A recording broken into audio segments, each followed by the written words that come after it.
अस्सलाम वालेकुम friends, welcome back to top smarties. Drama serial Hasrat. घर के माहौल का असर हादी की नेचर में बहुत अच्छे से देखा जा सकता है। जैसे कि उसे लड़ाई करने की वजह से स्कूल से निकाल दिया गया, लेकिन फिर सनाया सॉरी करती है, उनसे माफ़ी मांगती है और फिर हादी का दोबारा से एडमिशन भी हो गया। अब यहाँ पर अरहम को भी खूब अच्छे से एहसास हो रहा है कि हादी घर के माहौल की वजह से ऐसा हो चुका है, इसीलिए तो वो आज बच्चों को पढ़ाने खुद से बैठ जाता है, उन्हें टाइम देना चाहता है।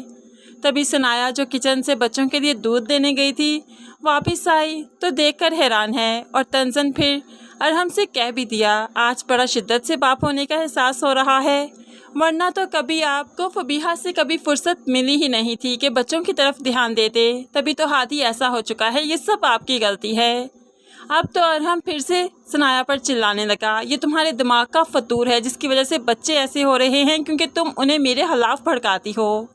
अब यहाँ पर बच्चे फिर से सहम जाते हैं कि उनकी वजह से उनके माँ बाप की लड़ाई हो रही है। अब ऐसे में सनाया और अरहम की चूँकि लड़ाई होती ही रहती है, इसलिए हादी सनाया से बदगुमान होने लगा है कि फबीहा आंटी तो कभी लड़ाई नहीं करती मेरे बाबा से, इसलिए तो वो फबीहा के करीब होता जा रहा है। आज भी फबीहा जो किचन में खड़ी थी तो उसे जूस बनाने का कह दिया। फबीहा बहुत ही प्यार से फिर हादी के लिए जूस बनाती है क्योंकि उसे लोगों को शीशे में उतारना बहुत अच्छे से आता है। सनाया ने जब फबीहा को यूं हादी के लिए जूस बनाते देखा तो बहुत गुस्सा आ जाता है कि हादी को तो कमरे में भेज दिया। तो फबीहा से कहने लगी, मैंने कितनी बार कहा है मेरे बच्चों से दूर रहो। तो ऐसे में फबीहा इतराते हुए कहने लगी, तुम कहती रहोगी तो क्या मैं सुन लूँगी? पहले तुमसे तुम्हारा शौहर छीन लिया, देखना अनकरीब बच्चे भी मेरे हो जाएंगे। अब यहाँ पर सनाया तो काफ़ी परेशान हो चुकी है क्योंकि बिल्कुल ऐसा ही तो होता जा रहा है।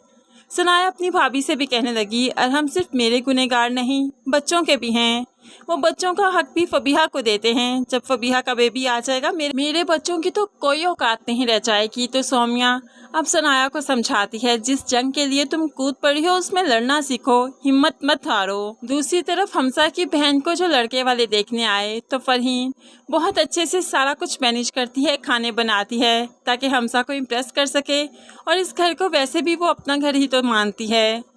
किचन में खड़ी हमजा से बातें कर रही थी कि शाहीन दोनों की बातें सुन लेती है, जहाँ पर फरहीन हमजा को माइल करने की कोशिश कर रही थी कि फबीहा के बाद ज़िंदगी को आगे बढ़कर देखो, ज़िंदगी में देखो कि तुम्हारे सामने कौन खड़ा है, क्या पता कोई तुम्हारे लिए बाहें फैलाए खड़ा है, तुम्हें नज़र नहीं आ रहा। अब शाहीन फरहीन के इरादे खूब अच्छे से समझ रही है। वो नहीं चाहती कि हमजा को एक और दुख मिले। वो जानती है कि हमजा से जब फरहीन के रिश्ते की बात करेंगे तो हमजा जैसा बेटा वो खो देगी, इसलिए तो वो फरहीन से कहने लगी, बहुत जल्द तुम्हारी शादी का बंदोबस्त करना है, मुझे कोई ना कोई लड़का ज़रूर देखती हूँ अब मैं। तो फरहीन कहने लगी, मुझे अभी शादी नहीं करनी, जिस पर शाहीन को गुस्सा आ जाता है। अब नहीं करनी तो भला कब करोगी? तुम किसी शहजादे के इंतज़ार में तो नहीं बैठी क्या? तुम्हें लगता है कोई शहजादा आएगा घोड़ी पर और तुम्हें ब्याह कर ले जाएगा?